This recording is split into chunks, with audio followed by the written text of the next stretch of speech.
Hi, everybody, and welcome to the Property AI Report. This is your weekly digest of all things property and AI, brought to you by me, Mal McCallion, and my good friend Matt Goddard. Matt, how are you? Yeah, really good. It feels like it's been ages since we caught up. It is, it is. At least so much has happened, and it's also got very hot, hasn't it? It is. Even hotter. I think I said it was a scorcher last week, and That's then true. it's sort of turned up the dial on the thermostat. 31 degrees today. But yes, we are recording on Monday, the 30th of June, and we have a packed show as ever. Lots and lots gone on. So let's dive into our property news. All right, so we're going to begin in the property news with some financial stuff. So mortgages are going to get a little easier to access under new FCA rules. The City Watchdog is helping mortgage companies to be able to basically open their products up to more and more potential customers and relaxing some rules around who can apply. And I think this is a really potentially brilliant opportunity for the property market. If people can access more mortgages, then there is obviously a higher propensity for them to be able to go and buy some property, which should give the market a bit of a boost, right?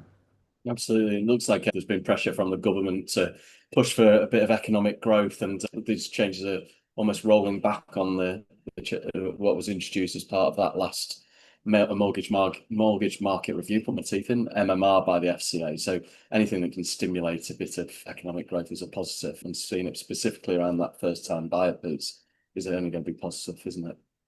Yeah, exactly. I think it is interesting, this whole kind of government focus on growth in terms of what that means for a wide variety of things in the property markets. Absolutely, they've nailed their colours to the mast about we're going to do 1.5 million properties built over the course of this parliament, although there is a high degree of skepticism, shall we say, Mm. about whether that's actually going to be achievable or not. But then, yes, if growth is the driver of every decision, then how do we make mortgages more flexible and achievable as they've done here? And yeah, from relaxing planning laws, trying to get rid of NIMBYs, all this kind of stuff just builds into the industry the opportunity to see a bit of a kind of growth spurt, perhaps particularly over the next 3 years or so of Parliament.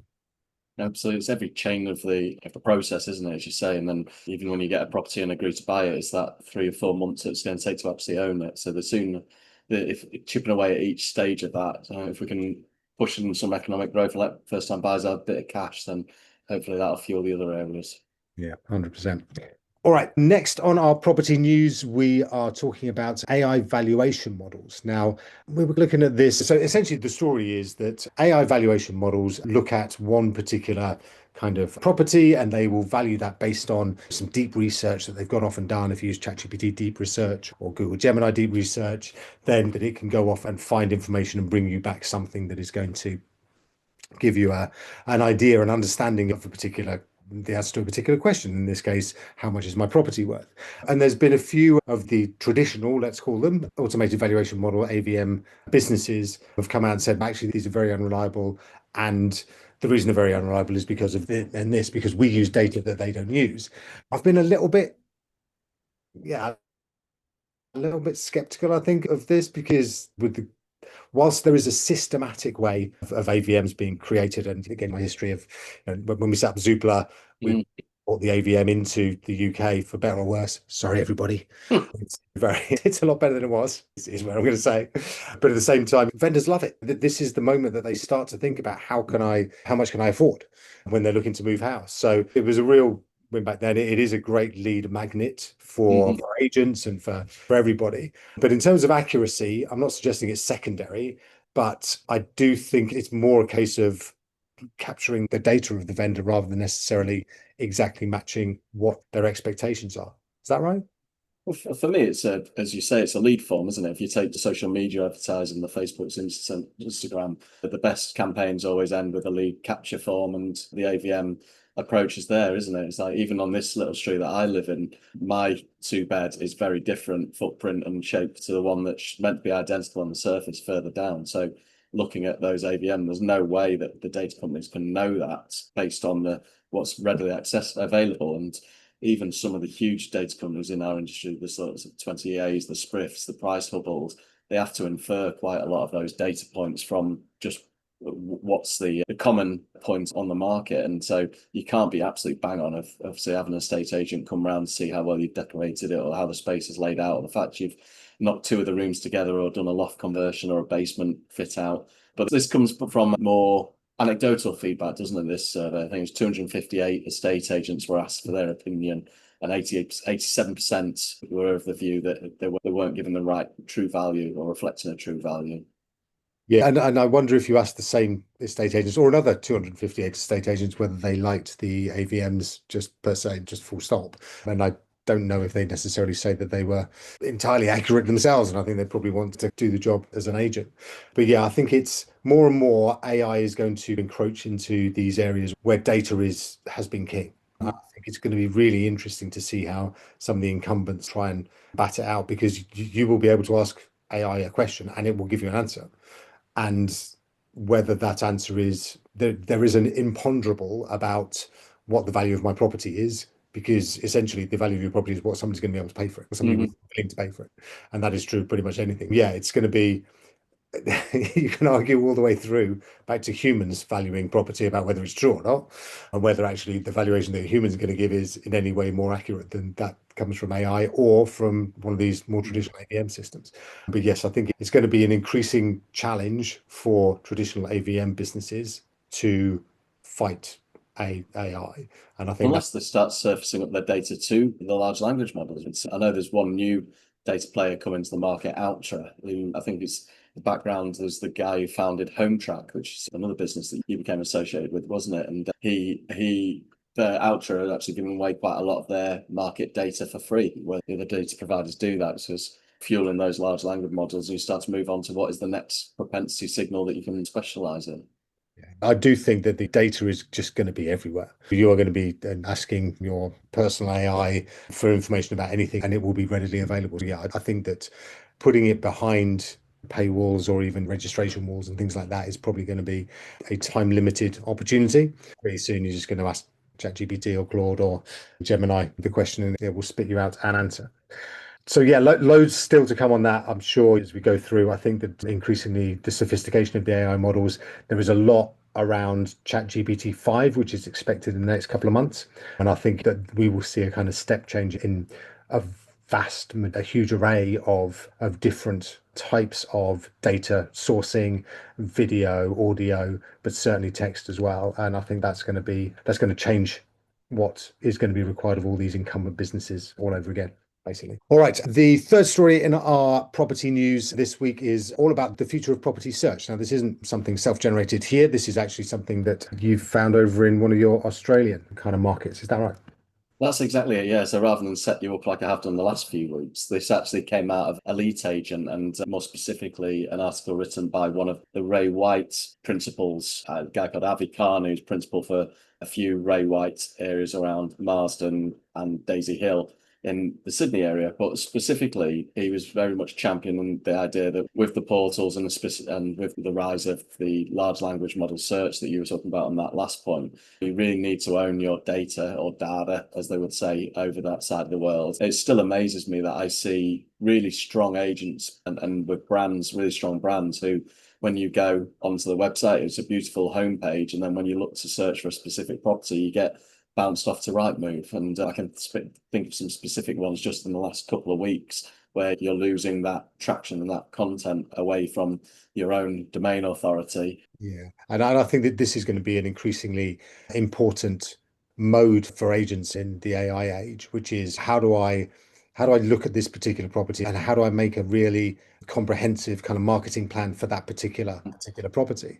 And I think one of the things that's going to be great about it as well is that AI can help, right? So AI will actually sit there and look at it and go, this is a property in this particular location. It appeals to families with kids because there's a school like over the road. So actually, this is the place that you should be marketing this particular property to first. Can I then build that Facebook ad, chuck it out instantly, so you're actually doing this almost on the fly?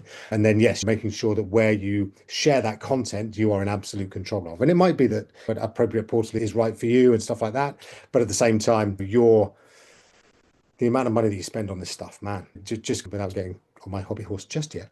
Giving that away to somebody who then charges you through the nose for the privilege is a difficult one, I think, to sustain in the world of AI. And I think that's going to become increasingly something that smarter agents think about. Why am I actually giving this really important content to somebody that is not, that isn't respecting it and isn't actually using it to my own benefit? Well, what they are using that money for is and that content for is to generate the money to give the CEO a bumper pay rise, isn't it, really, Mal? That was what we saw last week. We promised we weren't going to talk about because otherwise I can talk about it I thought you all. were going to get on your hobby horse. Are we just going to move into AI and tech news now? Seeing as you mentioned it, 6 million quid, an increase of £300,000 to Johan Svanstrom has been announced. So yeah, it's admirable. I'm sure that he's able to increase the price of his monopolistic portal by an average of sort of 15% every year. But as you've been out on these tours and I've been hearing agents genuinely heartbreaking stories of amounts that they've been charged. I had one last week, 2,950 quid on the Optimizer Edge package, and is now being increased by 760 quid, which is unbelievably eye-poppingly huge. It's like 25%. So yeah, I'm going to not talk about that anymore. Perfect. Anyway, I think it's probably time we moved on to our AI and tech news. All right, excitingly, we've had a little insight into what OpenAI and Johnny Ive, who regular listeners will remember, he designed the iPhone, he designed AirPods, he designed the iPad, the the Apple Watch, sorry. So he's a phenomenal designer. He's a Brit guy, but he has now been working with OpenAI to build the next generation of devices, and these are the AI devices that we will all be using going forwards, just as we all use the iPhone right now and so on. Yeah, the first said that there is a court case over in America, as there frequently is, around any new stuff. So this is a company called IO, which is AYO, I think, that is suing IO, which is the letter I of the letter O, which is Johnny Ive's company, and it's recently acquired by OpenAI for breach of copyright. And it first of all looked like it was the way that the name was pronounced, but actually it looks like now it's much deeper than that. And they're actually accusing them of ripping off their new device. And the kind of device that it is, excitingly, is an in-ear microphone and headphone that will listen to everything around you and understand what's going on and then be able to take action. You can talk to it as well, and it will talk back to you. And then this device will be the way that you interact with AI in the same way as the phone has become the kind of default you interact with digital. So yeah, I thought this was really quite exciting because you can visualize everybody walking around with these little in-ear things, can't you?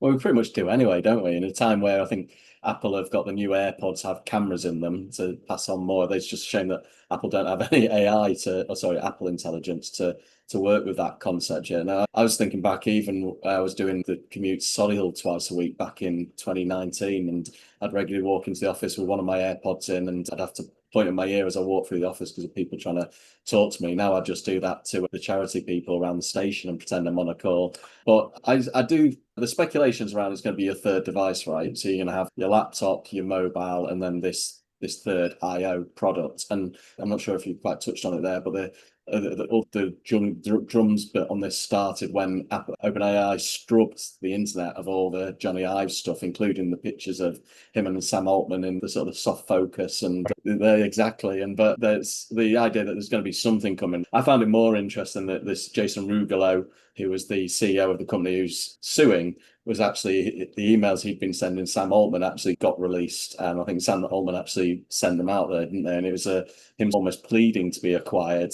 And it's only when Sam Altman said, nah, we're going to do something ourselves, that suddenly he's gone to court. I don't know do we have to say allegedly for all of this? Or you normally cover us for that sort of stuff, don't you? Drop that in every couple of. In fact, I just go over the top of it afterwards in post production and just add some AI. Yeah, just whenever I talk, have subtitles going allegedly past it. Exactly right. Yeah, just asterisk everywhere. Yeah.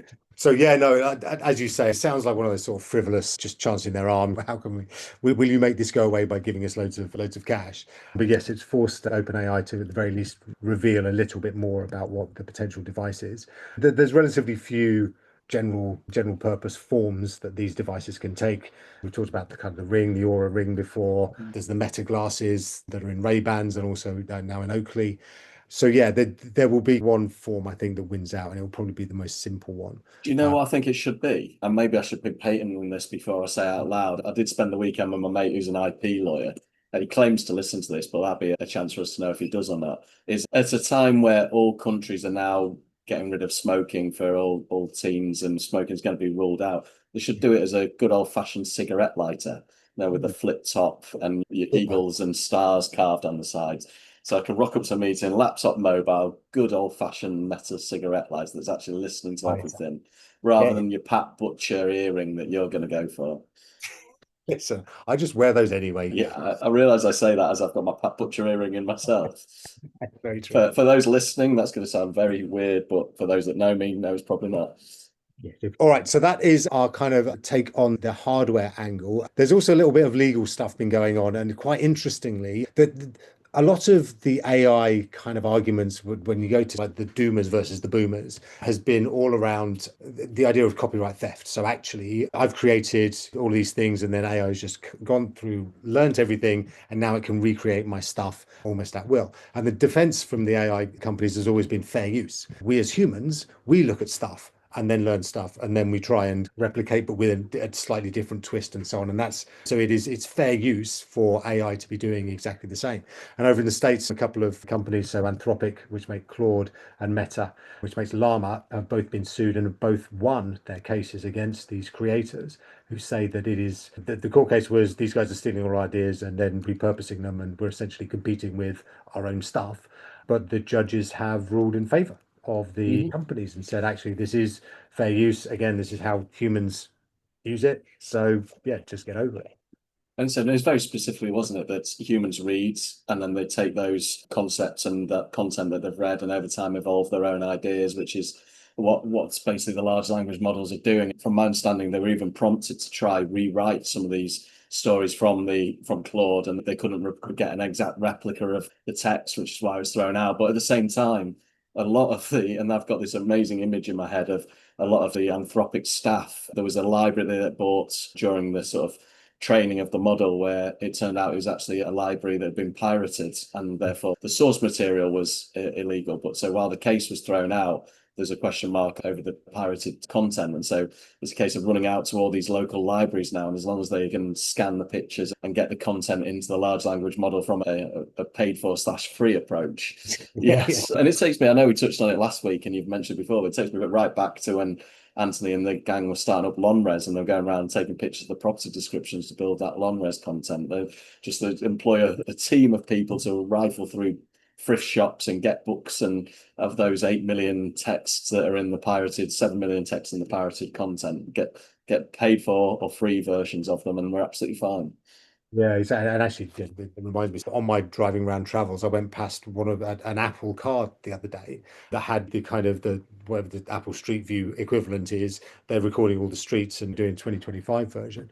And it's that kind of thing, right? It's basically going out into every single street in the UK, in the world, recording it, and then baking that into your AI data. And that's exactly what you're just suggesting. Yeah, people going and just like scooping up as much of the paper-based data as possible, and then just throwing it into a big bucket so that I can learn it. Cool. So moving on to this, like almost breaking news from today, Salesforce CEO has said that AI is doing up to 50% of the work that is within that organization. Now, A, Salesforce is huge, and B, 50% of what Salesforce does is huge. So it does start to, make you really think about what the future is going to be from the world of work. Is it the case that that actually it has attached an extra 50% of work to the business? Humans were doing 100% and now it is twice that. Or is it actually taking a lot of work away from humans and making that a lot more difficult, particularly for, say, entry level humans to get involved? No, and then I read something as well in addition to the link in the show notes that it's relation to, obviously the big first one is in terms of the coding and the development of Salesforce, and seems similar coming out of Microsoft, haven't we, with 40% of code is being written by AI, but also the customer support engineers. And the quote was that 93% of cases are being solved successfully by the Salesforce customer support AI, which is quite an incredibly high figure when you think about how low it must be at just when you're dealing with a human. And something like Salesforce, obviously having been a repeat, we had such a huge expanse of business knowledge within the product, to be able to answer every single question first time is a real difficult challenge. It's something that people who've been in these companies years can't do. And that's the beauty, isn't it? That with an AI support system, you can actually have all that information collated in your large language model and surface it to the people as they ask the questions. And the other third use case that I saw for Salesforce is they're using it for sales outreach as well, which is a term I never thought I'd use, but there I am talking about sales outreach. And I know you and I have discussed, and I feel a bit sick in my mouth saying that, but I know you and I have discussed it can't be necessarily doing it from a voice calling point of view necessarily yet, but it can be emails, it could be WhatsApps, it could be text messaging to generate that and to see that figure come out of Salesforce, which is, as you say, it's an absolutely humongous company. Absolutely. And yeah, just then segueing into our sort of next story, which is about KPMG's study of how do you get returns on your AI. Again, this is really deep dive into everything and all the transformation that can happen within 24 months. But it's quite it paints a picture that we are going to be doing far more with machines, and that does have an impact on what we're going to need humans for. No, absolutely. And this is one where I know I've been quite outspoken in terms of these surveys sometimes, where you got a survey at the start of the year that was from June, July of last year. And things have changed quite dramatically since then, especially things like agentic almost becoming a sort of an expectation across the board. But this is from this quarter. And if you look just in terms of people being surveyed, it's KPMG businesses a certain threshold, but 99% of people are thinking about using AI, which leaves you thinking maybe the 1% hasn't really read the question correctly. And actually, they're just the trends over time. So it's looking at this quarter versus that same quarter 2024. We're looking at for Q1 2024, 51% of respondees were exploring AI agents, whereas 90% now are actually beyond experimentation. 37% were in pilot, whereas now 57% are in pilot. And actually, the figure deployed is still pretty much consistent at 12%. You can see that shift as people move through it. But the big point that came out, and it follows on from a comment we made about the Reapit AI that was announced last week, and so their CTO Dawson's focus on data security and trust. And it's very much, there are concerns in this KPMG study around the security of the data, but also just the quality of the data and the way that people have got data siloed across their businesses. So it's not data security as such, it's two separate things, security and then the businesses not having their data all in one place, which means they're being held back in terms of trying to deploy some of this stuff. Yeah, no, exactly right. And yeah, and there's a compliance team, there's a risk officer, there are people who worry about this professionally. And for them, this is not an easily solvable problem. It is something that is going to hold back some of the businesses from adoption for a reasonable amount of time, I'd suggest. So yeah, next up, just talking about, again, transformation as a result of AI. The links from Google are deteriorating quickly. So if your business is predicated on search engine optimization and getting as many organic links and click-throughs as possible, then you are seeing a significant decrease in your traffic, which will have a significant impact on your business. So Google has decided to launch something called OfferWall to try and take away the pain of the fact that your business is withering on the vine. And so the idea is that OfferWall, you will be able to monetize your traffic even better using some Google tools like micropayments, taking surveys, watching ads, things like that. And a lot of this stuff has been tried in the past and by various publishers on top of healthy Google traffic, and it hasn't really converted into stable and certainly significant revenue. Hi, it's Mal, just dropping in post-production here. We unfortunately lost the signal between me and Matt at this point. So we're talking about a Google app called Doppl, Doppl, and it's how you can upload a photo of yourself and some clothes, and this is what happens. Take a picture of some clothes or upload some clothes that perhaps you've seen on one of the websites, and then and Doppl will then make you wear the clothes using AI. And even apparently they've got a little video as well where you can see how it looks when you sashay down whatever particular catwalk you want to sashay down. So I love this because I think it's really cool. I think that it's very much going to be how we look at properties in future as well. Our model prop, we have our virtual stage, which is awesome. But yes, I can easily see that this will become another way of people imagining themselves in homes by yeah, just taking pictures of their own furniture, shoveling it into our AI, and then you can go and see yourself sitting on that couch. That's how I've dealt with the heat map, is that I've actually taken a photo myself and included some clothes to make it look semi-presentable. That's very kind of you, by the way, and thinking of the viewers particularly. I'm grateful for finally some professionalism from that side You're of welcome. I've the been solar learning mic. for you. It's Uh, good, rubbing off on me. brilliant. So we just have one more very quick tech news story, and that's about Meta AI and the fact that they are acqui-hiring like crazy. So they are basically throwing the kitchen sink 100 million quid at people to come and join them, targeting OpenAI kind of key researchers in particular, but also, yes, Scale AI, getting 49% of that business and getting one of their high profile, I think he's 24, 28 kind of founders who's very much the next kind of big thing. So yeah, it's just interesting because Meta made a big flop with its Llama 4, where it was found to have been gaming all of the benchmarks to try and make it seem better than it was. And yeah, Mark Zuckerberg is not taking any prisoners here, right? No, he's going after all of them, isn't he? And I was even listening to a podcast on the way back from the dentist earlier where there's a guy come out and said, look, I'm taking the job at Meta and there's no £100 million golden hello for joining Meta, honest. There's some decent cash being thrown around, but in this world where there is just a handful of people who have been very early on in these foundational models, you're paying to get that in Llama 4 sense back in the game. And then also there's this race for super intelligence as well, isn't there? Exactly. So have you had the call yet? Yes, I turned it down because I don't want to move from Camberwell. That's right. And obviously this podcast, you wouldn't give this up, would you? You've already done the 100 million, haven't you? Yes, this is now from next week, Matt Goddard on his own, all about property and AI. And no, I'm sure that those checks are in the post and will be with us shortly. But yes, for now, I'm afraid you're stuck with us for at least another week, everybody out there. So we are going to just finally have a very quick look into our AI tool of the week.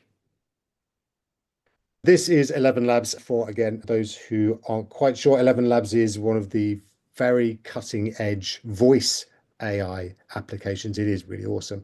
And it has been doing some stellar work in terms of making voice and voice AI really realistic, really nuanced, emotional, very realistic, frankly. But they've launched a new standalone voice generation app that you can go and download this very day, and it will give you the ability to essentially make some very cool voices and get them to say some very cool things. It's super good fun. So yeah, as we always do on this show, we encourage you to go and play. AI is going to become such an important part, even more important part of our lives going forwards, and not just for us, but for our parents, our kids. Knowing and understanding what is out there and what it can do is really super important. When you get something like this that is fun and interesting and you can download it on your phone, then we'd highly recommend it. So this is called ElevenLabs, and yes, go and have a look at its app, standalone app for iOS and Android. All right, that is it for this week. Gosh, it's been a red hot week in AI and a red hot week in general weather terms. Very good now. Thanks very much indeed. I've been trying to get some kind of segue in. So look, we are going to be back again next week for even more property and AI news. Thanks so much for your time, for sharing it with us, and we will see you again in a few days' time. Thanks, Matt. Have a great week, everyone.